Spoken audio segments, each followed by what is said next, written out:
discover na naman tayo kay TikTok. So, ito yung iron. Hair iron. MAC ang tatak. Siyempre, dapat pipili tayo ng magandang brand para sa hair natin. Para mas maganda yung pagka-straight na. Sa iron na talaga siya. Makita nyo guys, oh. So, ang ganda pa ng pagka-ano niya. Pagka-design niya, oh. Tapos, ang gaan pa niya guys. Ang gaan pa talaga. So, mabibili mo lang to ng 1,000 plus. So, minsan free shipping pa. So, sa yellow basket ko lang guys yan. So, click nyo na. So, papakita ko sa inyo yung pagplansya niya. Kung ano yung itsura.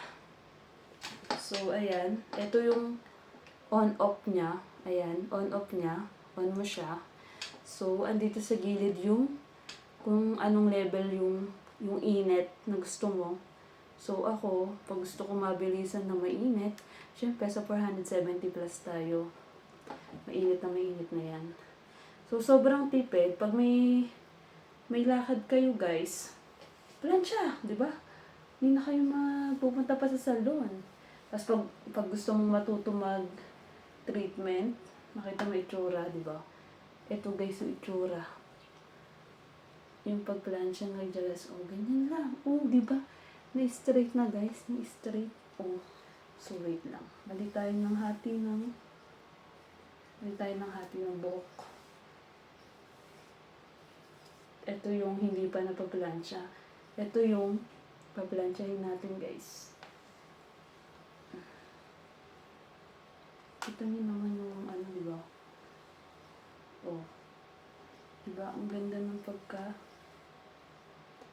maganda talaga guys tong MAC. Maganda. Sulit yung price talaga. Sulit yung price ng ano. Diba? Ang ganda ng oh. Ilang hagod pa lang ng ano natin pagplansya niyan, oh. Oh. Diba? Tignan mo, ito yung before.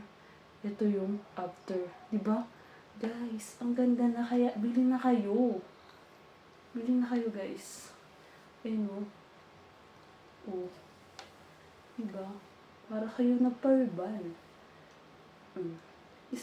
Ilang hagot lang yun guys. Oh. Nakita nyo yung pagkakaiba? Oh. Ito yung before Ito yung before. Na hindi pa siya napaplansya. Tapos ito yung after. Oh. Diba? Oh.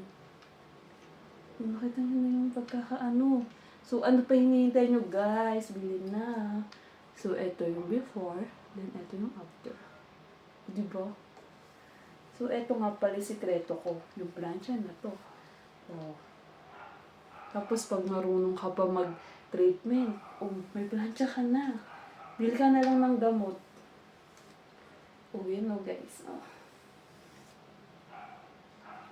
So, yun lang. So, click nyo na sa yellow basket ko guys. Bili na.